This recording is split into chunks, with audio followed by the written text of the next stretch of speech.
Welcome into the Autzen Audibles Podcast. Matt Prehm, Erik, Skopil on the show. And today is our day where we bring in a preview of the upcoming game. We bring in an insider onto the show. We have David Woods from Bruin Report Online on the show to get you up to speed on all things UCLA. Dave, thanks for coming on the show. Really appreciate it. Yeah, no problem. Exciting game week. Top 10 matchup should be a lot of fun. Yeah, these don't happen very often in the conference, and at Oregon, it's even rarer. This is just the sixth time a top 10 matchup has happened at Autzen. The Ducks are 5-0. A lot of those have come when Chip Kelly was the head coach with top 10 matchups. But let's look at year 5 of Chip Kelly. He's been at UCLA now longer than he's been at Oregon.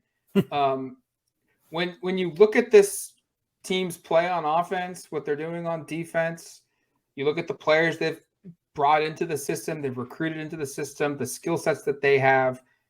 How close is this unit in 2022, year 5 of Chip Kelly, being to what everyone envisioned when he was hired? Are they close? Are they even?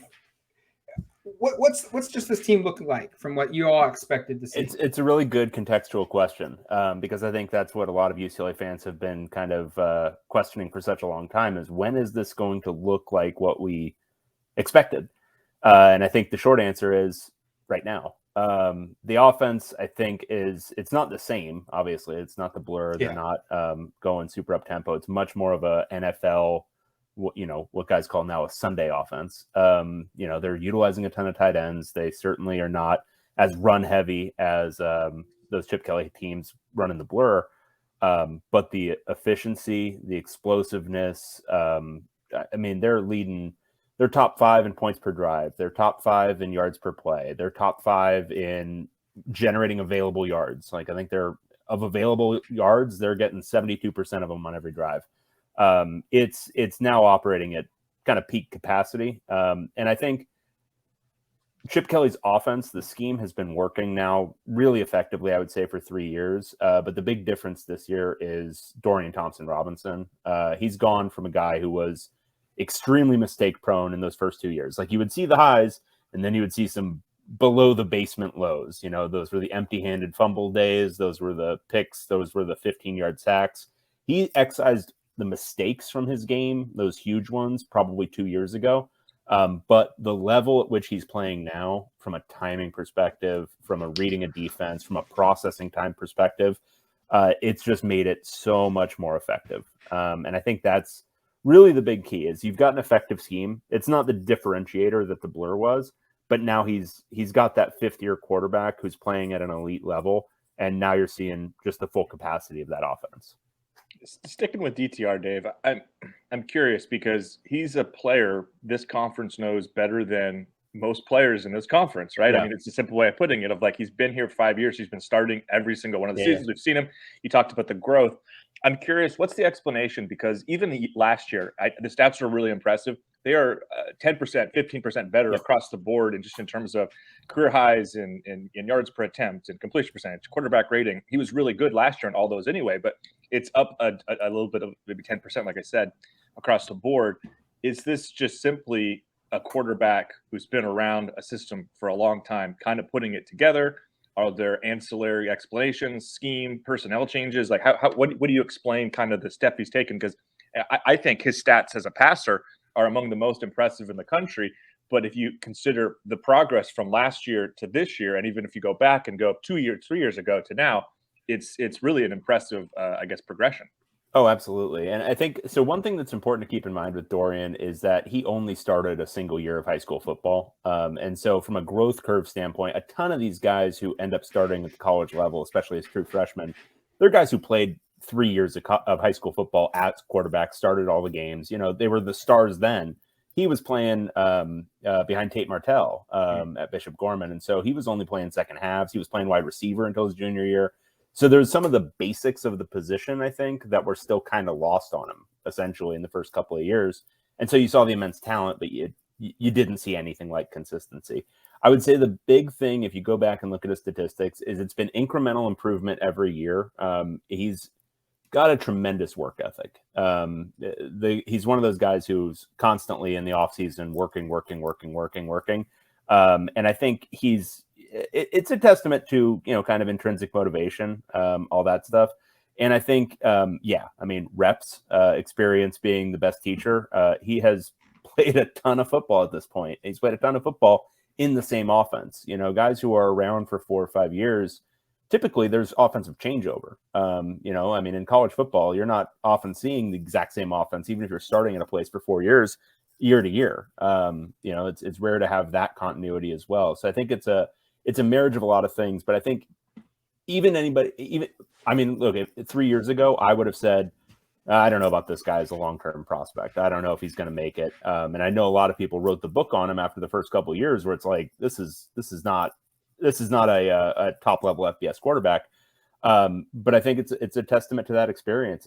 It's a testament to kind of being on a growth curve, and a head coach who trusts him, and has always trusted him and hasn't pulled him even when he's made some pretty egregious mistakes. And now they're bearing the fruit of that. So it speaks to, maybe some of that sticking with a guy even when he's struggling.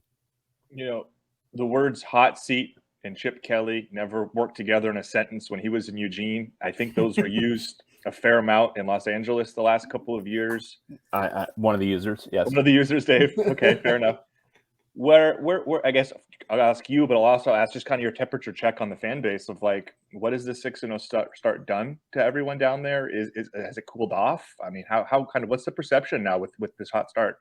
I don't think there's any question that it's cooled off. I think the only way it would heat back up to the extent where he would potentially be in danger this offseason would be if they absolutely collapsed. And that's not losing to Oregon and USC. That's losing to Oregon, USC, and ASU and Stanford too. I think even if they finish the year 10-2, where they lose both Oregon and USC, I think he's more than saved any chance that he would be fired this offseason. I mean, who's going to fire a UCLA head coach who just matched the best regular season they've ever had?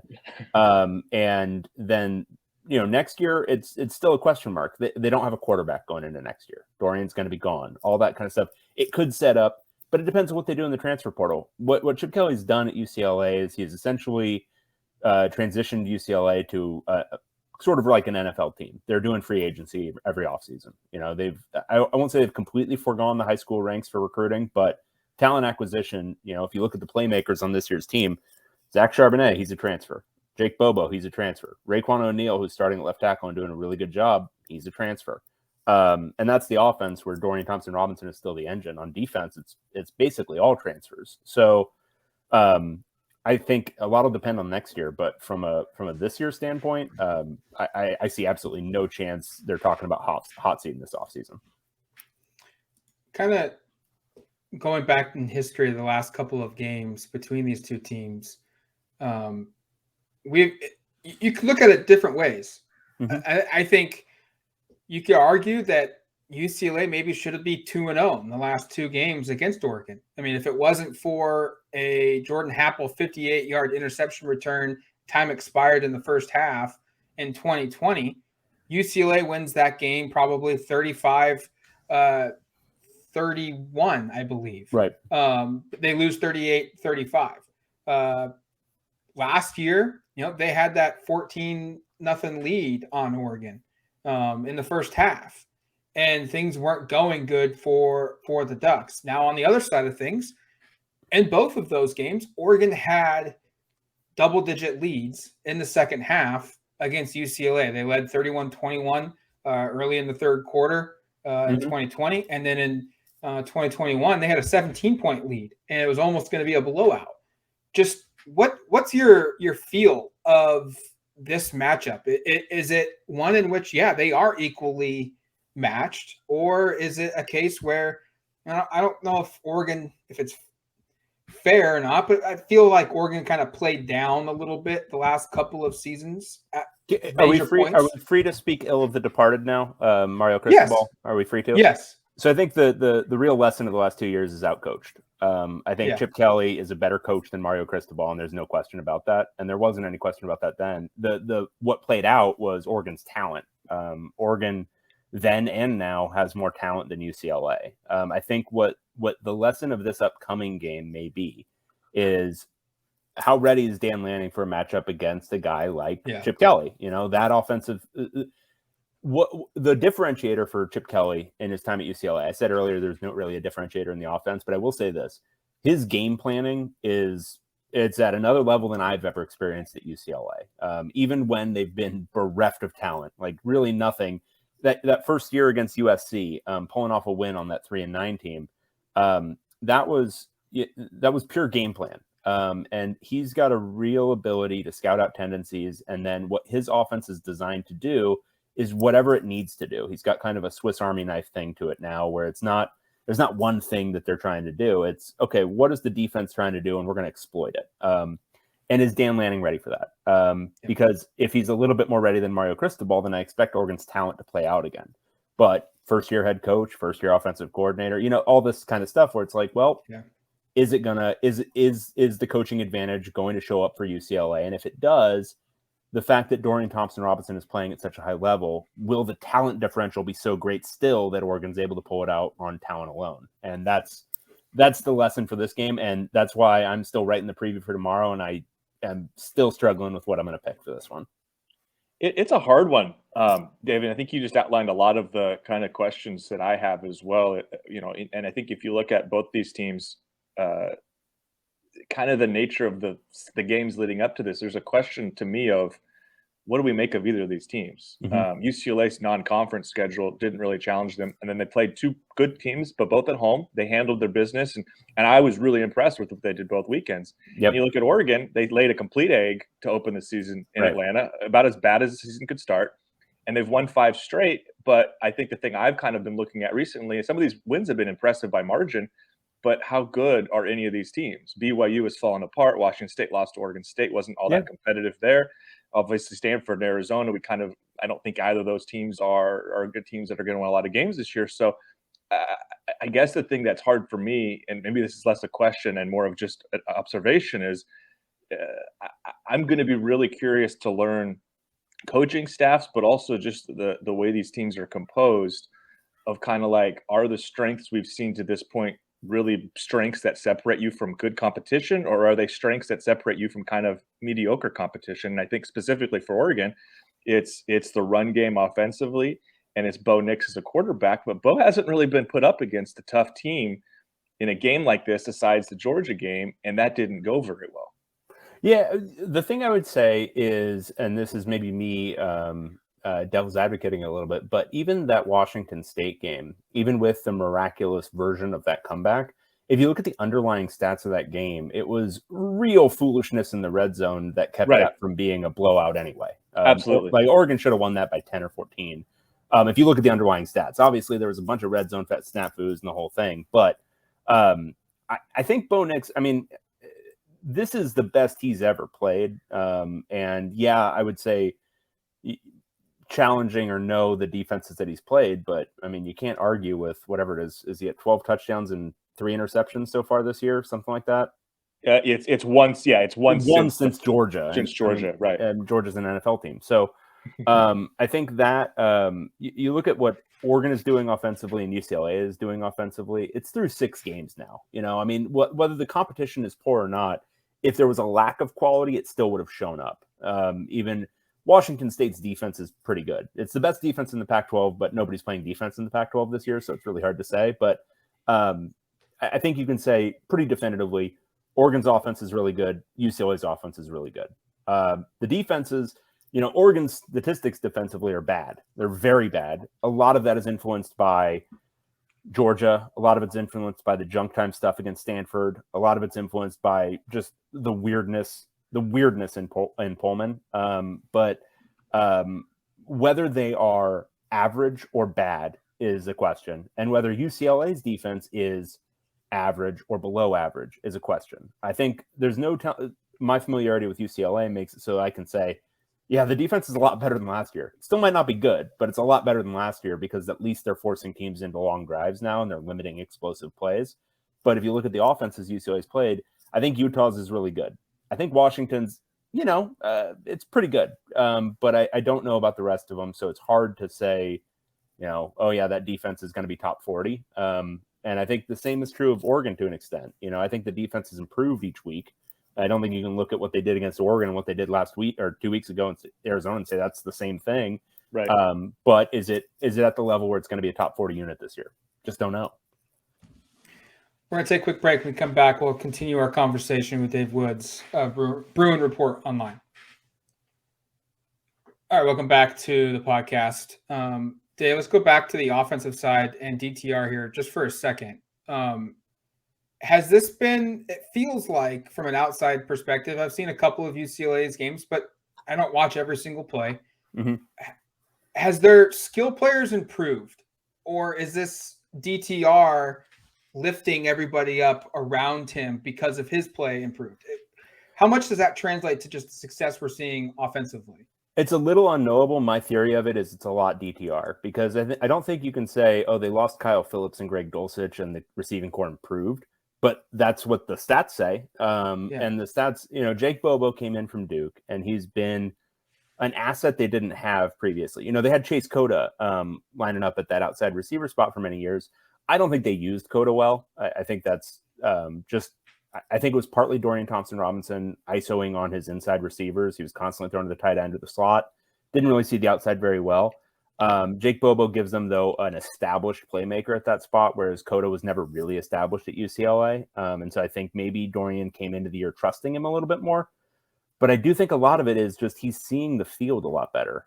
He's seeing, outside to in. He's throwing balls to places that he previously wouldn't throw at all.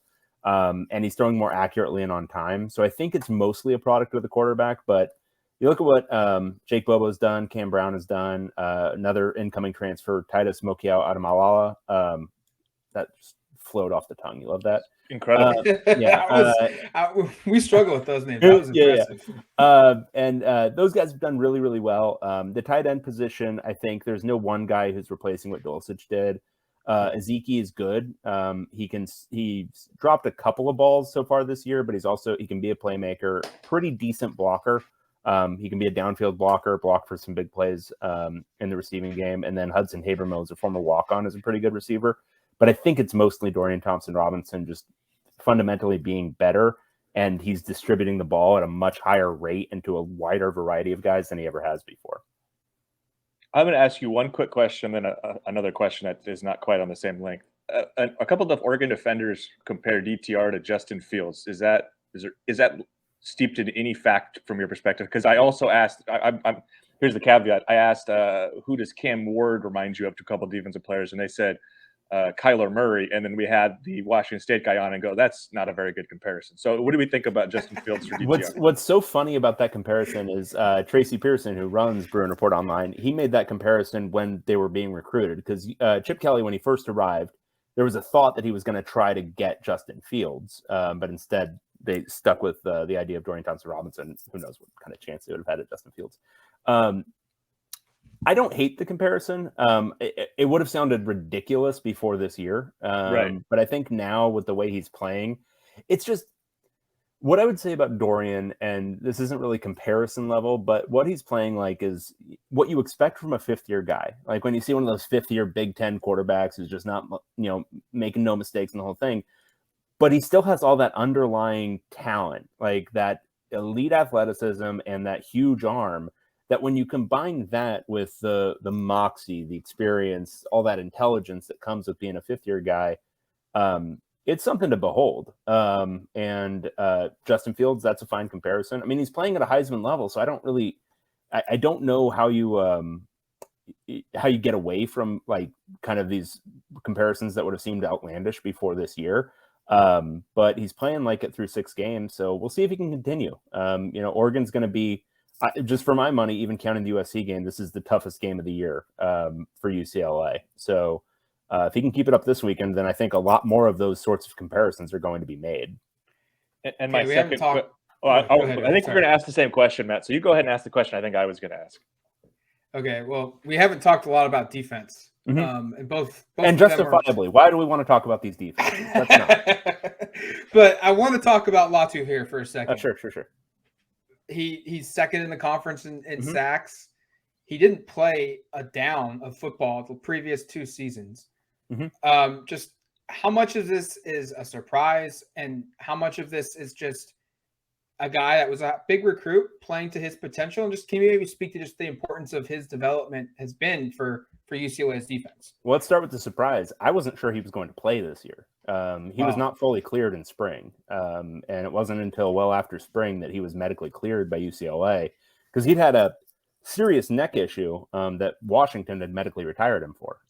And so he transferred in when Coach Malloy, the new outside linebackers edges coach, came in. He came in with him. But Latu has been sort of every game, it seems like he's getting more comfortable playing football again. The first couple of games he was active, really active, but he wasn't necessarily making a ton of plays.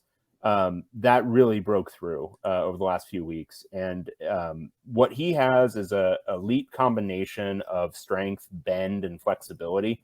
And so you'll see him, he's about 265 or so, but he can bull rush guys who are quite a bit bigger than him because he can just get low. And he's pretty damn strong. And then you combine that, he's got like the variety of moves. He's got spin moves, he's got everything, but he does a lot surprisingly with his bull rush. And just a playmaker, really long. And he's been a huge asset. I think preseason we were expecting the Murphy twins from North Texas to be kind of the main assets for UCLA from a pass rushing perspective, and they've been good. I think they're, who knows with those Pro Football Focus grades, oftentimes they seem very weird, but they've been graded very highly by Pro Football Focus, but Latu has been the revelation for UCLA up front. And speaking as the defense as a whole, UCLA's defense is structurally pretty similar to last year, but what they finally have, which they haven't had in many years, is a base 4 pass rush. And with that, a lot of this bend but don't break stuff works a lot better if you can actually rush at 4. As a recent PFF subscriber, I am so perplexed by some of the things I see Sunday and Monday after the Dorian Thompson-Robinson is like the 8th rated quarterback in the Pac-12 this year. Okay. Yeah, I don't know, man. Well, as Dan Lanning would say, some people need to get out of their basements. He said that in a press conference about PFF. PFF. It's become an inside joke within the media up here of like, who's going to ask the PFF question to Dan? Because Dan openly despises Pro Football Focus. Their snap counts are wrong. The grades are out of whack, he says. So that's a credit to Lanning for sure. Yeah. Anyway, no, and I actually, Matt, I think we zigged and zagged there. I was thinking about a different question there, but and I hate to do this because we just did a defense question, but I mean, there's more offense to talk about. Yeah, no, please, back to the offense. Back to the fun part. I don't think, Dave, we can go a full podcast without just talking more about Zach Charbonnet. Yeah, we haven't even mentioned his name, I don't think. I was going to say we're 23 minutes in. I think you best back in the Pac-12. Yeah, best back in the Pac-12. You barely mentioned him earlier talking about the transfer portal additions since Chip's been here, but it's like, you haven't even talked about him. How dynamic is the combination of Dorian with the football, with because some of it is zone read, sometimes it's just designed runs with Charbonnet. But when on like a zone read of having DTR handle the football with the possibility of flipping it to the best and maybe the most dynamic runner out west, how difficult is that? And have there been teams that have really snuffed that out so far? And I ask that in part because last year Oregon was actually rather good in this matchup against Charbonnet, I think 15 for 35, but talk about a guy who's run for over 100 yards almost every game this season, had almost 200 against Utah most recently. Yeah, he's a freak. I think he's at 7.1 yards per rush so far, that's pretty nuts because I would say early on, especially this season, UCLA's offensive line wasn't doing a great job run blocking for him. I think he was getting hit after about a yard on average, basically every time. Just from an evaluation standpoint, he's got a really elite combination of vision. For a big back, he's got great change of direction. And then I think he picked this up from Britton Brown actually after last year, but he wants to initiate contact now. He wants to be the guy who's hitting you, not you hitting him. There were a couple of plays in that, I think it was the Utah game. They're all running together now, where he had about a 44-yard run down, and he could have just gone out of bounds, but instead he turns back in, turns upfield, and hits the DB just to get like 4 more yards, and also to hit a guy. He's got that kind of that drive that you really want in a great running back. I think from a scheme standpoint, no one's done a great job of shutting down the combination of those two this year. And one of the reasons is Charbonnet's become a better receiver out of the backfield this year. And I think that works in two ways. One, they can get it to him on pitches and stuff more, and can get him outside a little bit quicker because he's a little bit more sure-handed and a little bit more comfortable in space.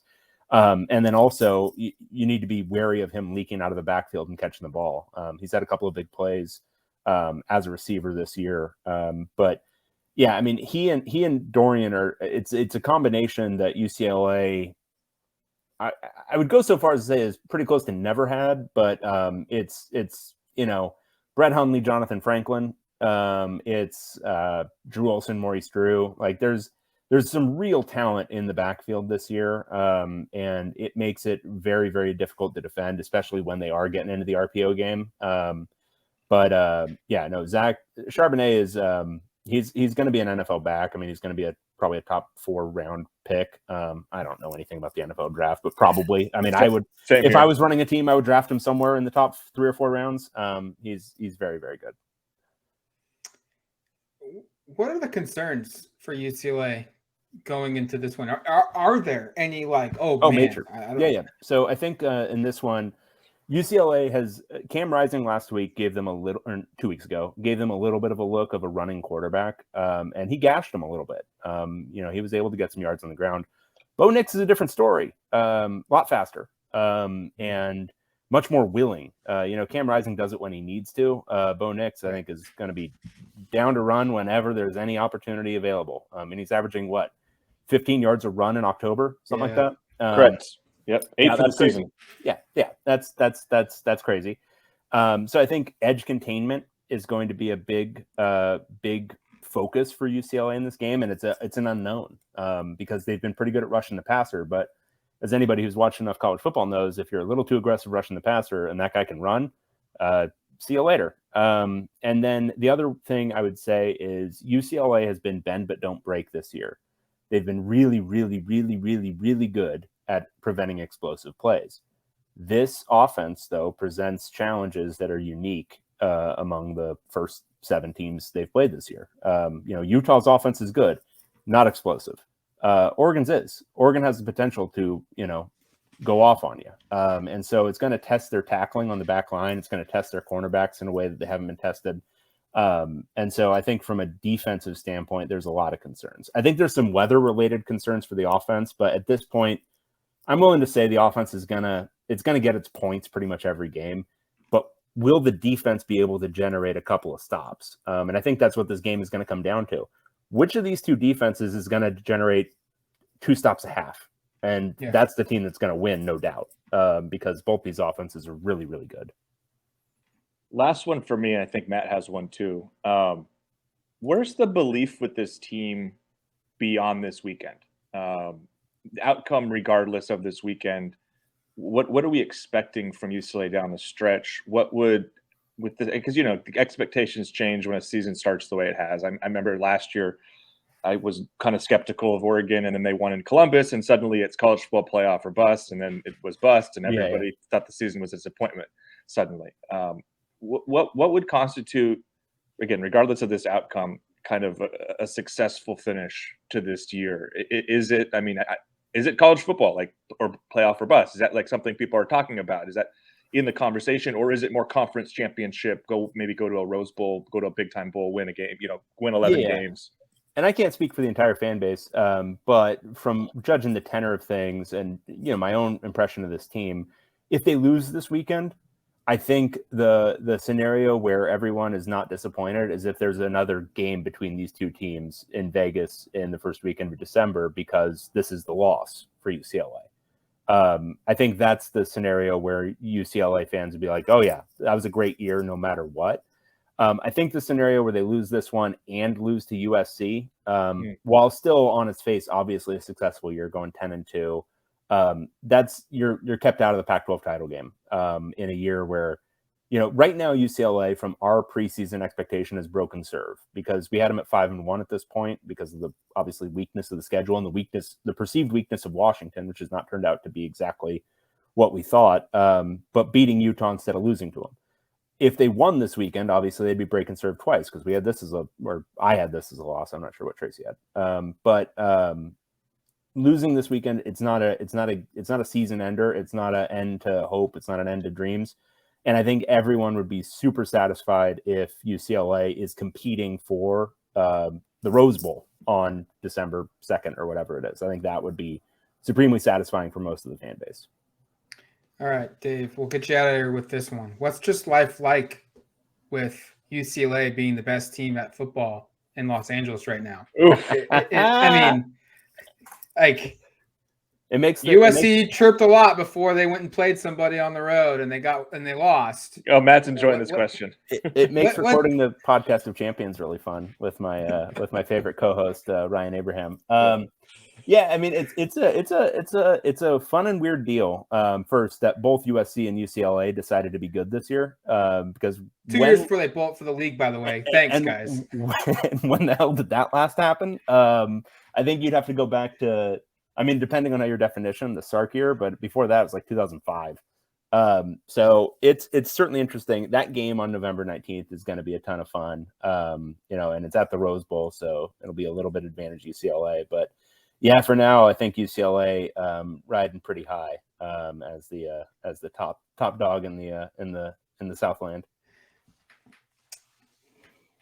Dave, thanks for coming on the show. Really appreciate the opportunity to present some insight into UCLA ahead of this weekend. Enjoy the game. Hopefully we get treated to an all-time classic. It would be awesome if that's the case. That's what I'm hoping for. We'll definitely catch up with you down the road. Hopefully we maybe see you in Vegas. Yeah, that'd be awesome. We'll do another one of these.